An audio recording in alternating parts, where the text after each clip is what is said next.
sua existência. O que Deus tem a ver com isso? Onde e quando ela começa? Como ela está hoje? Quando é que ela acaba? Na imagem aí, a gente vê ali um início, normalmente uma simbologia de início a uma estrela, e ali nós vemos homens e mulheres um caminho, e que um dia acaba nessa realidade, mas não deixa, a nossa existência não cessa ali. Eu queria mostrar um pequeno vídeo que fala um pouco do começo, dessa parte inicial. É um vídeo bem curtinho, a gente vê juntos.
Para qualquer pessoa, por mais cética que ela seja, é maravilhoso a gente ver isso. É muito complexo para ter surgido do nada sem que ninguém quisesse, sem nenhum propósito. Eu não sei como é que alguém pode pensar isso. Dizer que tudo isso surge e tudo isso aqui não tem propósito nenhum. Eu e vocês passamos por esse maravilhoso processo. Mas há os céticos. A revista Super Interessante, ela dá uma sugestão para isso daí. Parabéns, você é um vencedor. Já nasceu com essa condição. Para ser o que é, ganhou a primeira e a mais importante competição de toda a sua existência, uma disputa mais concorrida do que qualquer vestibular. Você contrariou estatísticas, desafiou regras matemáticas de probabilidade e zombou da sorte. Derrotou outros 300 milhões de concorrentes. Porque no momento em que os espermatozoides vão em direção ao óvulo, ali é mais ou menos 300 milhões deles. Mas um só entra e ali Deus gera vida. Não tem nada a ver com você, não tem nada a ver com sorte, com acaso. Se fosse um outro espermatozoide que teria fecundado o óvulo da sua mãe, você não existiria.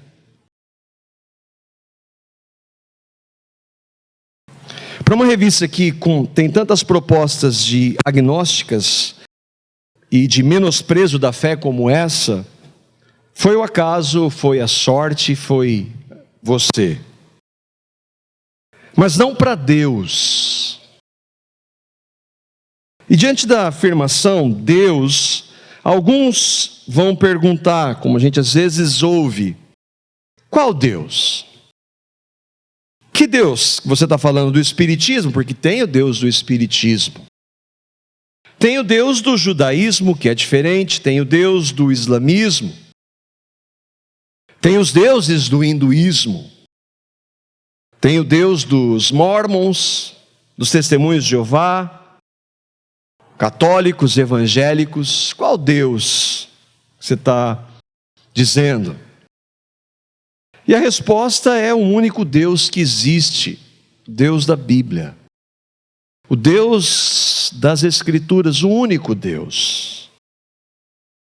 E o que a gente vai tratar aqui não se trata da minha opinião, nem da minha religião, enquanto nós estejamos em um local onde há uma denominação e há uma organização, isso denote uma religião.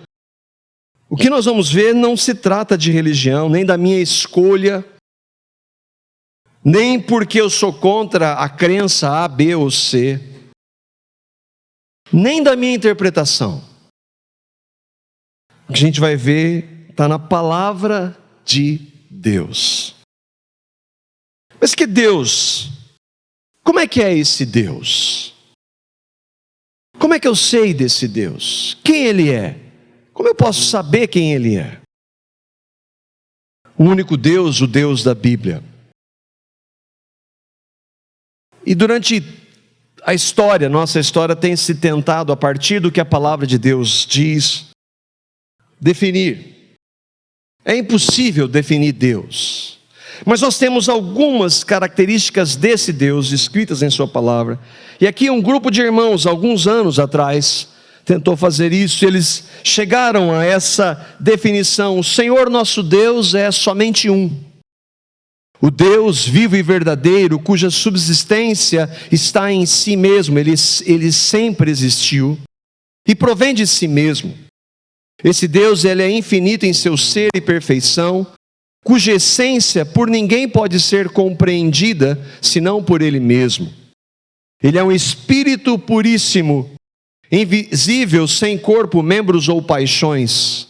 O único que possui imortalidade, habitando a luz inacessível, o qual nenhum homem é capaz de ver. Ele é imutável, imenso, eterno, incompreensível, todo-poderoso, em tudo infinito, santíssimo, sapientíssimo, completamente livre e absoluto, operando todas as coisas segundo o conselho da sua própria vontade, que é justíssima, imutável e para a sua própria glória.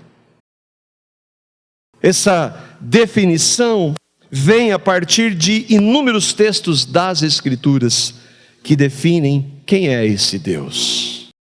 Uma tentativa novamente humana de se compreender. Não importa se eu e você concordamos.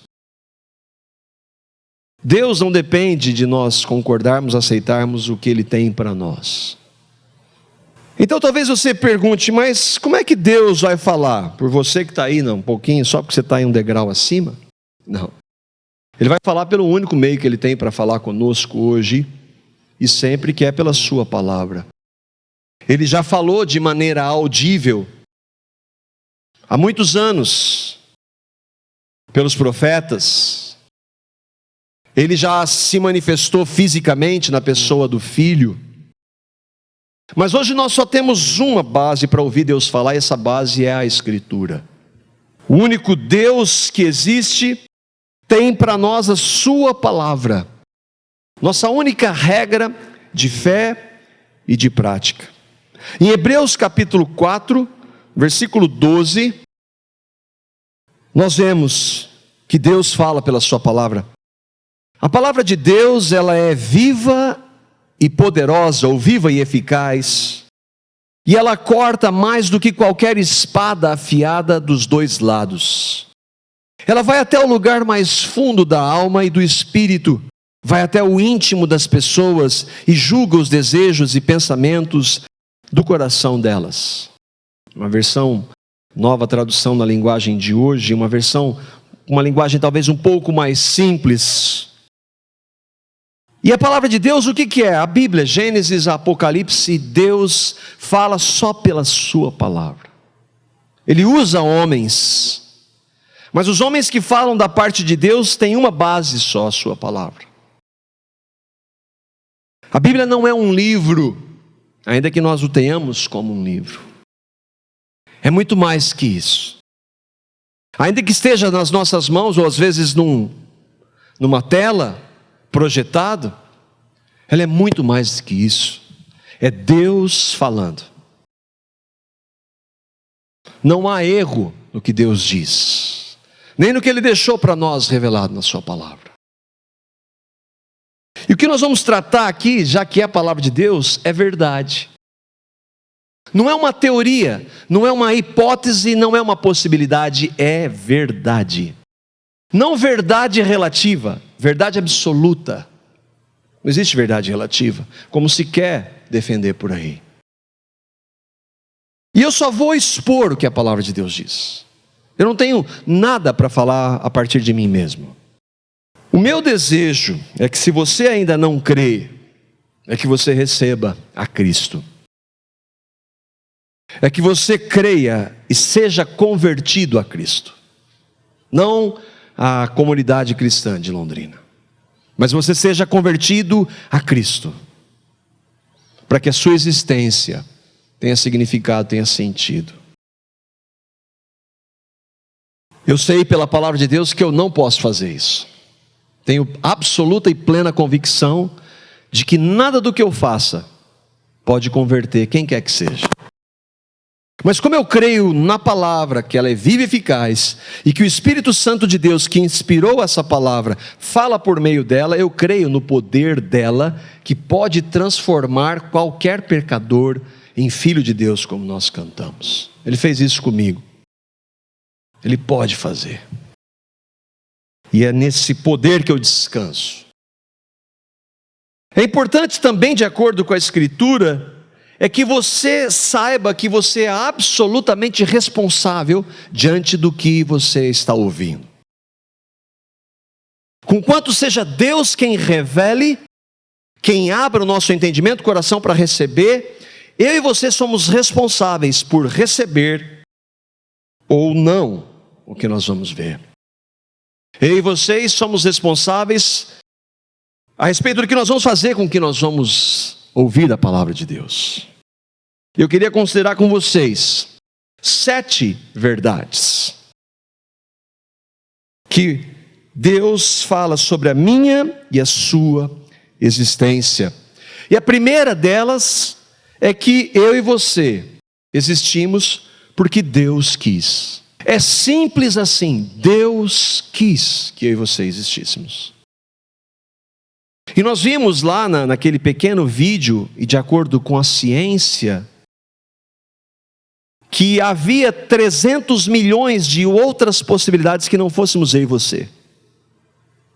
Já parou para pensar nisso? É demais para nós. Mas Deus quis que eu e vocês existíssemos.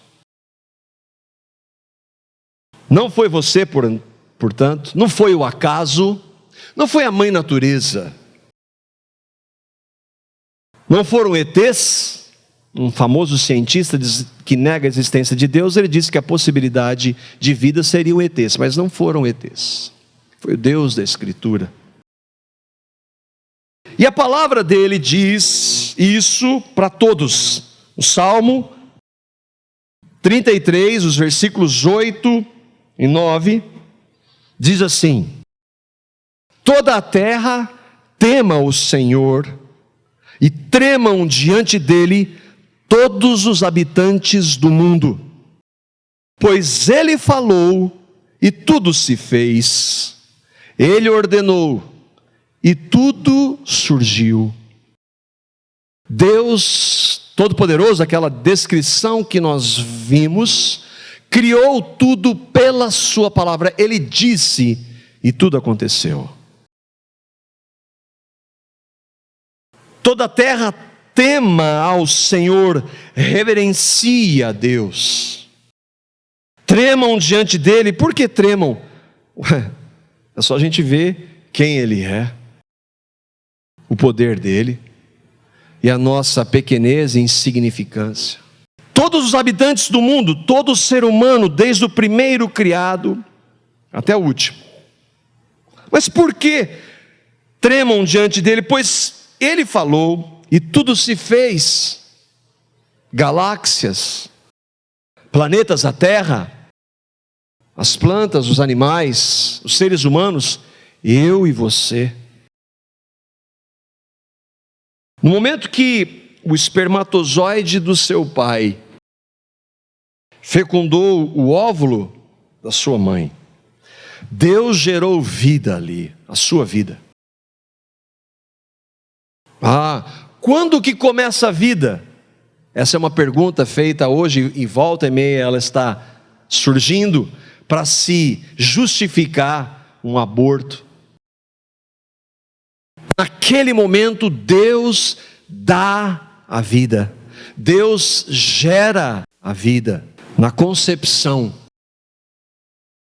que a definição diz é a ação, o efeito de gerar um ser vivo, que incrivelmente a ciência não sabe explicar como a vida começa, porque boa parte dela nega o Deus que gera a vida. Ou foi você que decidiu começar a existir? Antes de você existir, você decidiu que começaria a existir. Não tem nem lógica essa colocação. Ou foi o nada? Nada quis que tudo existisse. Nós sabemos que a nossa existência independeu de nós. 1 Samuel capítulo 2, versículo 6, diz quem é o autor da minha e da sua vida, o autor da minha e da sua existência. E mais claro do que palavra de Deus não tem como. O Senhor Deus é quem tira a vida e é Ele quem a dá. É Ele quem manda a pessoa para o mundo dos mortos e a faz voltar de lá. Deus deu a vida, não somente para nós, para os animais, para todos os seres vivos. Mas como é que é isso? Ele dá a vida, Ele tira. E como é que Ele faz voltar de lá? Como faz voltar? Ele já fez isso uma vez, ou mais de uma vez. Não com o filho dele, mas com pecadores. Mas Ele vai fazer isso com todo ser humano que já pisou sobre a face da terra um dia. Ele vai fazer voltar todos. Todos. Eu e e você então existimos simplesmente porque Deus quis. Tudo que existe foi criado por esse Deus. A humanidade, você. Isso se dá individualmente. O Salmo 139, a gente não tem tempo de lê-lo todo. É maravilhoso. Ali naquele vídeo, pequeno vídeo, a gente vê um pouquinho da descrição e que Deus sabe e coordena tudo aquilo individualmente. Salmo 139, eu vou saltar alguns versículos para a gente ler e vou inverter a sequência aqui, se você me permitir. Os versículos 1, 13, 4, 2 e 6. Diz assim: o Senhor, ó Senhor Deus, Tu me examinas e me conheces. Tu criaste cada parte do meu corpo. Tu me formaste na barriga da minha mãe. Antes mesmo que eu fale, Tu já sabes o que eu vou dizer. Sabes tudo o que eu faço e de longe conhece todos os meus pensamentos. Eu não consigo entender como Tu me conheces tão bem. O Teu conhecimento é profundo demais para mim. Esse é o nosso Deus. É o Deus, inclusive, daqueles que dizem que não existe Deus. Tudo isso já deveria, Paulo vai falar isso em Romanos, tendo conhecido a Deus, não glorificaram como Deus. Tudo isso deveria fazer com que nós desejássemos conhecer. O fato de nós existirmos deveria nos levar, mas espera aí, eu não estou aqui por acaso. Existe um propósito, eu sei que um ser superior, poderoso me criou, e isso deveria me levar a querer conhecer esse Deus. Mas nós não fazemos isso, nenhum ser humano faz. Nenhum. Por que nós existimos? E para que nós existimos? Deus criou tudo para a sua glória. Tudo que Ele criou não porque Ele tivesse necessidade, porque se Ele tivesse qualquer necessidade, Ele não seria Deus. Deus, o próprio nome diz que Ele não tem necessidade de nada nem de ninguém. Ele subsiste, Ele sempre existiu, nunca precisou. E um dia, na nossa compreensão, Ele quis criar tudo, do nada, Ele criou, para a sua glória, para Ele, para a honra dEle.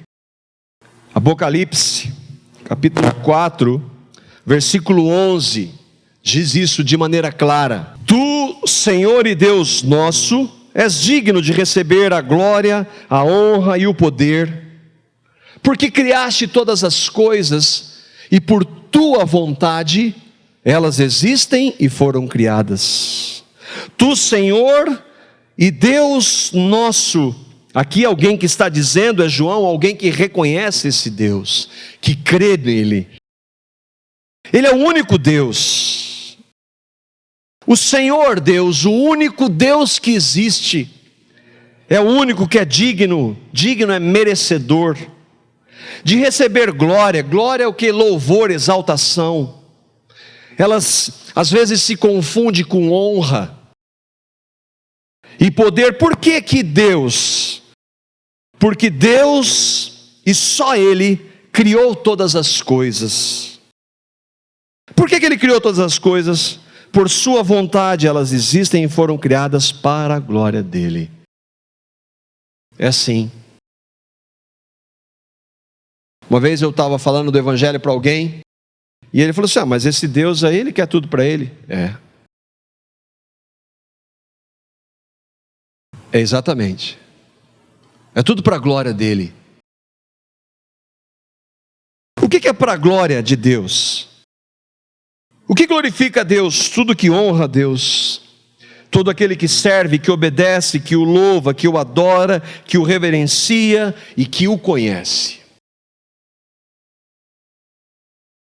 Mas aí então vem uma pergunta: espera aí, esse Deus que é perfeito, que é bom, que é santo, que é muito sábio, Ele criou tudo para a sua glória, Ele é bom, Ele não criou nada de errado.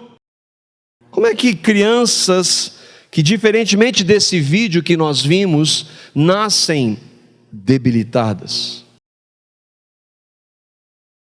Crianças que nascem sem alguns órgãos, até mesmo sem cérebro. E as crianças que estão nascendo hoje com o Zika vírus? ou fruto do Zika. E essas crianças? Mas não somente as crianças, e aquelas que nascem e logo depois morrem de câncer, e outras doenças tantas que existem. E o mal, guerras, desigualdade, dor, sofrimento, morte, a destruição do planeta, o que está na mídia toda hora, corrupção. E todo esse mal, onde Deus está nisso? Onde Deus está em tudo isso? E essa questão nos leva a uma outra realidade da nossa existência, é que Deus criou o homem para uma escolha. O primeiro homem que ele criou, que se chamava Adão, não é uma metáfora, um homem que se chamava Adão, feito por Deus, a imagem e semelhança de Deus. Ele criou esse homem perfeito, num planeta perfeito. Esse homem conversava com Deus, tinha relacionamento com Deus, não tinha necessidade de nada, não tinha sofrimento, não tinha dor, não havia mal. Ele estava plenamente satisfeito, não precisava de nada. Deus havia criado tudo, e às vezes as crianças chegam, agora o Del está com um debate lá na escola, porque os professores dizem que o homem é um animal que evoluiu. Eu falei assim, filho, não, ele não é um animal que evoluiu. E ele fala professor, o professor fica bravo. O homem não é um animal que evoluiu, o homem é um ser criado à imagem e semelhança de Deus. Vou chamar o homem de animal. Ele criou esse ser à sua imagem e semelhança para um relacionamento. Não havia morte também. A sua existência tinha sentido, significado, razão, motivo. Esse homem deveria servir a Deus honrando, e nada mais natural que isso. Afinal, a existência dele era devida a esse Deus. A sua existência sem o sofrimento, ou qualquer espécie de sofrimento, aconteceria se ele continuasse no estado que Deus o criou. Mas ele tinha uma característica, diferente de animais, ele podia escolher. E ele podia escolher, inclusive, desobedecer o Deus que o trouxe à existência. E ele fez isso. O homem e a sua mulher, eles desobedeceram a Deus. E qual foi a desobediência deles? Eles quiseram ser Deus. Tudo se resume a querer ser Deus. E como Deus não há, Ele não divide a glória dele com ninguém, não há outro Deus além dele. E aquele homem então, o que acontece? Ele escolhe o pecado. Deus havia instituído para ele uma ordem: não faça isso, porque no dia que você fizer, você vai morrer. E ele fez de livre e espontânea vontade. Ele escolheu desobedecer a Deus. A essa desobediência, o Deus da Bíblia chama pela sua palavra de pecado. E nessa escolha de Adão, do primeiro homem criado, entrou o pecado. Adão e Eva pecaram e tiveram filhos, que tiveram filhos e que tiveram filhos. E por mais maravilhosa que aquele vídeo que nós vimos retrate a criação, quando é gerada a vida ali, aquela vida vem com uma semente do homem de pecado. Romanos capítulo 5, versículo 12, diz o que aconteceu então, quando entrou o pecado no mundo por meio daquele homem. E o que nós temos a ver com isso? Da mesma forma como o pecado entrou no mundo por um homem, e pelo pecado a morte, assim também a morte passou a todos. Eu estou lendo aqui, lembrando a outra versão, veio a todos os homens, porque todos pecaram. O homem escolheu o pecado, e o pecado entrou na humanidade por meio do primeiro homem criado, Adão. E então o pecado passou para toda a humanidade. E por causa do pecado, de nós termos nascido em pecado, nós cometemos pecados. E pecado tem consequência. Todos eles. Deus disse: não coma que você vai morrer. Ele come e morre, perde o relacionamento com Deus que ele tinha, morre espiritualmente e futuramente morreria fisicamente. E sofreria com a doença, com a dor. Todo descendente de Adão e Eva, eu e vocês, nasce em pecado. E por isso então nós estamos o quê? Separados de Deus. Separados, não podemos mudar isso, eu e vocês não podemos fazer absolutamente nada para mudar isso. E nós não somente não podemos, como nós não queremos. Não há ninguém que busque a Deus. Se há hoje em mim e você um desejo de buscar a Deus, saiba que não foi eu nem você que tomou a iniciativa para fazer isso. O homem ama o seu pecado. E eu e vocês que temos filhos pequenos sabemos disso. Quando nós colocamos limites para eles, nós não os ensinamos a mentir e eles mentem de maneira maravilhosa. Tão maravilhosa como aqueles que já estão nos representando ali naquele congresso. Eles sabem esconder. Quem ensinou isso para eles? Eles nascem assim. Nós nascemos assim. De onde você está tirando isso? Da palavra de Deus? Salmo 51, 5. O que diz? Aqui quem está dizendo é Davi. Por que ele está dizendo isso? Porque Davi era um pecador. Ele chegou a essa conclusão, não humanamente falando, mas pela revelação do Espírito, quando ele comete um adultério e ele arquiteta o assassinato do marido da mulher com quem ele adultera. E ele esconde isso. Mas quando o Espírito de Deus o confronta por meio de um profeta, aí ele diz: eu sou um pecador. Mas ele diz: eu sou um pecador não porque eu cometo pecados, mas porque eu nasci em pecado. Eis que em iniquidade fui formado, e em pecado me concebeu a minha mãe. Porque eu e vocês pecamos os inúmeros pecados que pecamos, porque nós nascemos assim. Nascemos pecadores. Nunca houve um único descendente de Adão que não tivesse cometido nenhum pecado. Nasceu em pecado. A diferença é que alguns têm uma capacidade de aprimorar mais aquilo, e o meio que vem todo por causa do pecado pode aflorar mais aquela propensão para aquele determinado pecado. Acontece que todos nós estamos debaixo do mesmo nível, fomos encerrados debaixo do pecado. E nós somos muito pecadores. Aliás, o que são pecados? É bom a gente definir, porque hoje alguns estão tentando rever alguns desses conceitos. E a palavra de Deus fala que são pecados frutos da natureza de pecado.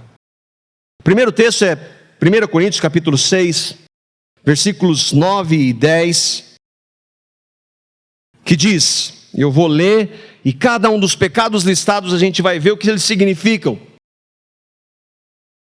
Vocês não sabem que os perversos não herdarão o reino de Deus? Quem são esses perversos? São os que ele vai listar em seguida.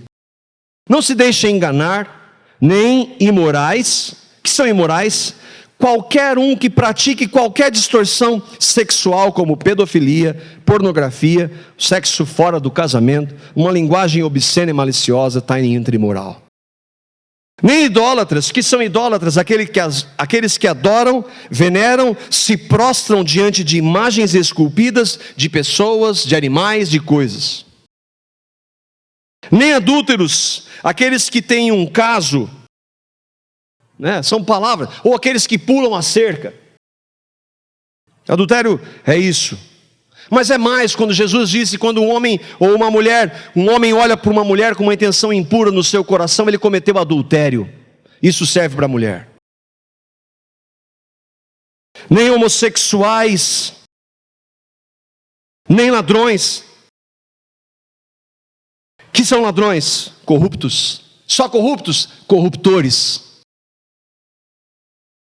Fraudadores, sonegadores. Nem avarentos, que amam dinheiro, porque tem? Não. Às vezes não tem e ama. Os que querem ficar ricos caem em tentação e laço em muitas concupiscências nocivas. Querem ficar ricos, não são, mas querem, amam dinheiro.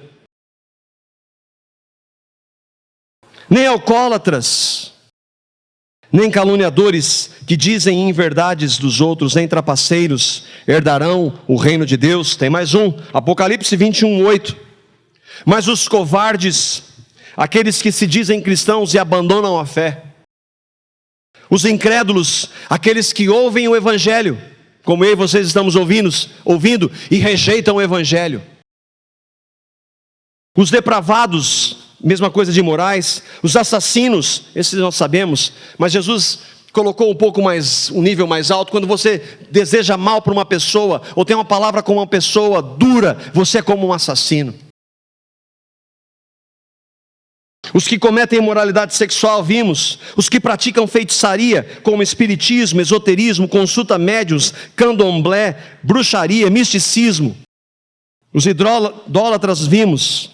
E todos os mentirosos.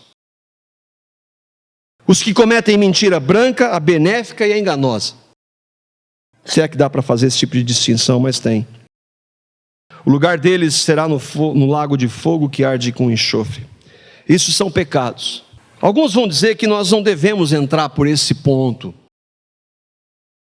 Nós não devemos ir por essa linha para apresentar o evangelho.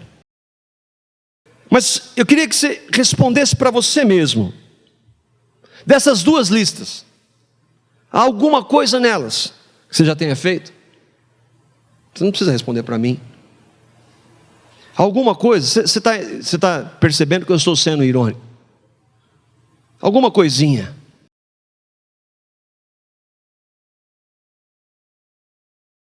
Como é que eu sei? Não conheço todos aqui. Porque você nascemos da mesma forma. Porque eu cometo esses pecados. Eu vivia nesses pecados. Nosso problema não é com a nossa família. Eu sou assim por causa da minha família. O nosso problema não é o meio, nem as circunstâncias, porque a família, o meio e as circunstâncias estão como estão hoje por causa do pecado. É o pecado nosso maior problema.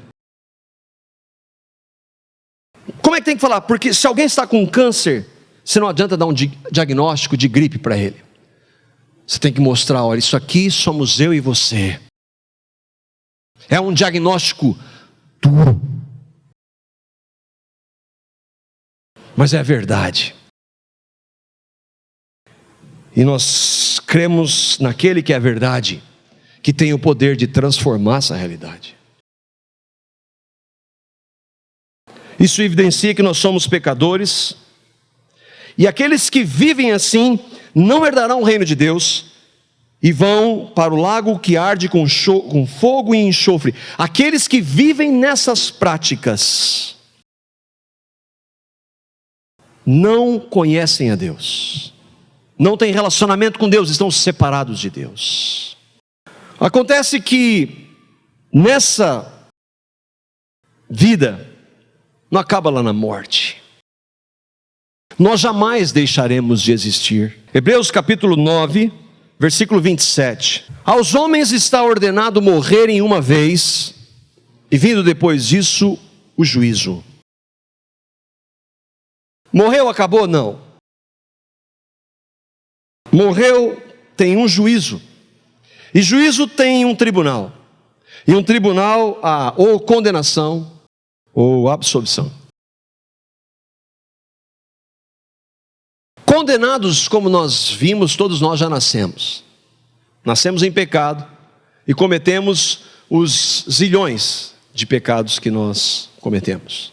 Nós somos pecadores. Diante disso, quando nós apresentamos isso, é natural que alguns ignorem, tristemente. Alguns fazem piada. Mas o problema é quando a maioria vê isso, reconhece que é um pecador e aí tenta mudar.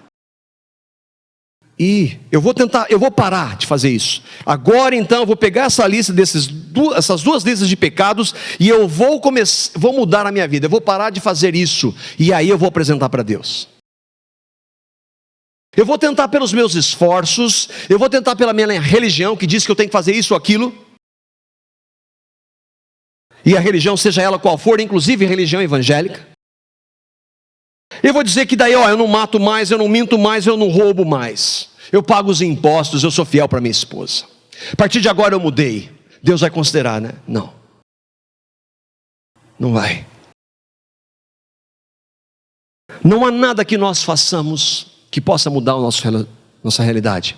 Nós até podemos parar alguns pecados e ser beneficiados por isso. Mas diante de Deus o nosso estado não muda. Nunca. Não a partir de nós.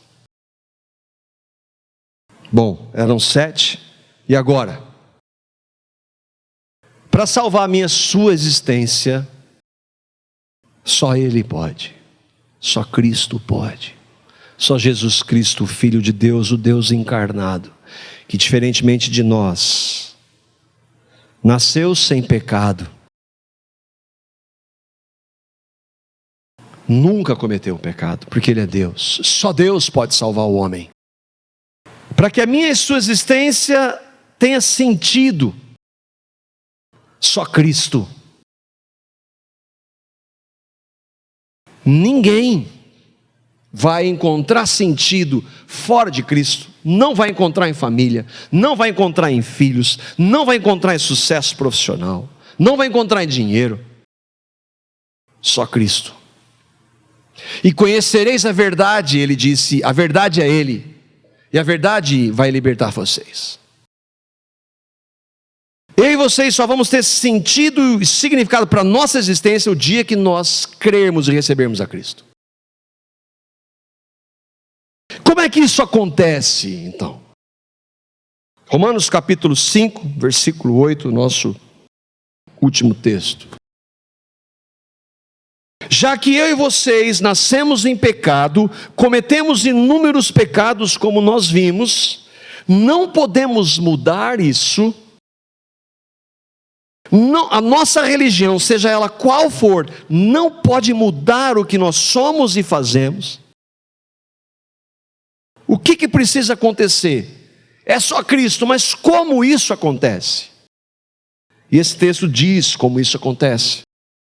Mas Deus prova o seu amor para conosco em que Cristo morreu por nós, sendo nós ainda pecadores.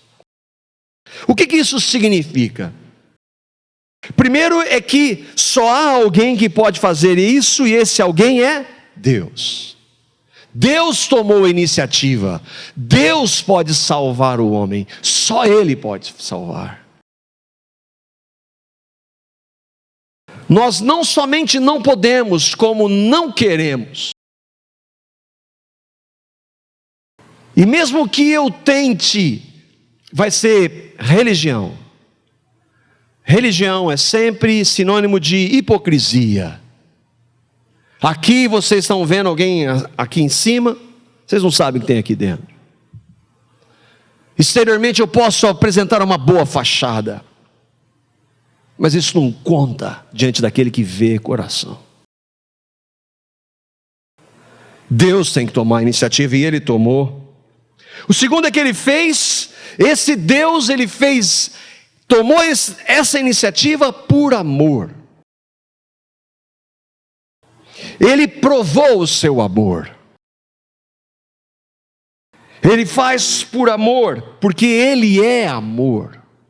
Mas não é o nosso amor condicional, circunstancial. Não é o meu amor como o meu amor pela minha esposa, que dependendo da maneira que ela me tratar, eu vou amá-la. Não, esse amor de Deus, ele independe, porque Ele nos amou, sendo nós, tudo isso que nós vimos naquelas duas listas, pecadores e muito pecadores. Não somente pecadores, mas nós não queríamos, não buscávamos, amávamos o nosso pecado, e Ele nos amou. E Ele provou o seu amor. De uma maneira que jamais nós vamos, mesmo nós que cremos, compreender plenamente. Ele deu o Filho dele, o único Filho, sem pecado, santo, Deus, por pecadores. Ele provou o seu amor por nós. Não havia nada em nós, não há nada em nós, nós somos pecadores.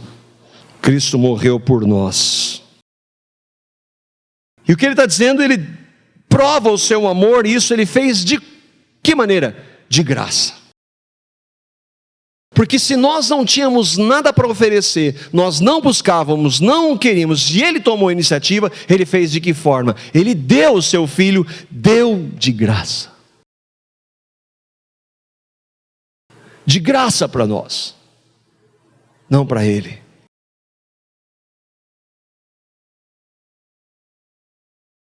Mas Paulo, que é quem escreve Romanos, ele está dizendo assim, por nós. Isso implica que aqueles que têm essa vida, creem. Nós significa toda a humanidade? Não. Aqueles que rejeitam? Não. Como é que eu posso saber? Como é que eu posso estar entre esses? É quando você vê aquela relação de pecados, e o Espírito de Deus mostra para você que você é um pecador, e que você estava lá naquela lista, e você sabe isso pela sua vida, e você vê que você não pode fazer isso, mas você ouve que Deus amou você nesse estado, e que manda o seu Filho para morrer na cruz por você, mesmo sendo quem você é. E você diz, meu Deus, tem misericórdia de mim. Tem misericórdia, me perdoa. Você se arrepende dos seus pecados. Mas tudo isso não somos eu e você, é produzido por Deus na ação do Espírito de Deus. Quando eu e vocês, se você crê, se arrepende dos seus pecados, vê que não pode, mas que por mais pecador que você seja, você se olhar para Cristo e receber o que Cristo fez na cruz, você tem todos os seus pecados perdoados. E não somente isso, Ele leva a sua natureza de pecado com a qual você nasceu no corpo dele na cruz, crucificando o seu pecado. No sangue derramado, Ele perdoa você dos seus inúmeros pecados e te dá uma nova vida na sua ressurreição. Você crê nisso? Houve um momento na sua vida que você recebeu a Cristo, que você compreendeu isso, se arrependeu dos seus pecados e creu no que Cristo fez na cruz, e você o invocou. Todo aquele que invocar o nome do Senhor será salvo. Você o recebeu como Salvador e Senhor e confessou. Se você recebeu a Cristo, ou receber a Cristo, a sua existência passa a ter sentido, significado, e Ele agora muda a sua vida. E não somente isso, Ele dá a você a garantia e a certeza absoluta de que quando essa realidade acabar, você vai estar na presença dEle para sempre. Você nunca mais vai ver nenhum sofrimento, nem dor, nem morte, nada mais. Você crê nisso? Onde estava Deus, onde há todo esse sofrimento, onde está Deus em todo esse sofrimento? E uma vez um pastor disse, no mesmo lugar que ele estava quando ele mandou seu filho Jesus, Deus encarnado, sem pecado, para morrer por pecadores. Você crê nisso? Só assim, só tendo Cristo como Salvador e Senhor, a sua existência vai ter significado. Você já recebeu a Cristo? Eu queria orar com você, se você ainda não recebeu, aí mesmo no seu lugar, se você quiser orar comigo, não precisa ser em voz alta, mas que se você foi incomodado por aquilo que você ouviu, que você ore. Fale com Deus, Ele te ouve. Meu Deus, a Tua palavra diz que eu sou um pecador. E eu vejo isso nas minhas ações. A palavra diz que nosso pecado, o meu pecado faz separação entre mim e o Senhor. Eu sei que eu não posso mudar esse estado. Eu sei que, por mais que eu tente, a minha religião, as minhas tentativas jamais poderão me fazer agradáveis a Ti. Mas a Tua palavra diz que, apesar de eu ser quem sou, o Senhor me amou e deu o Seu Filho Jesus para morrer na cruz por mim e me fazer morrer com Ele para uma nova vida.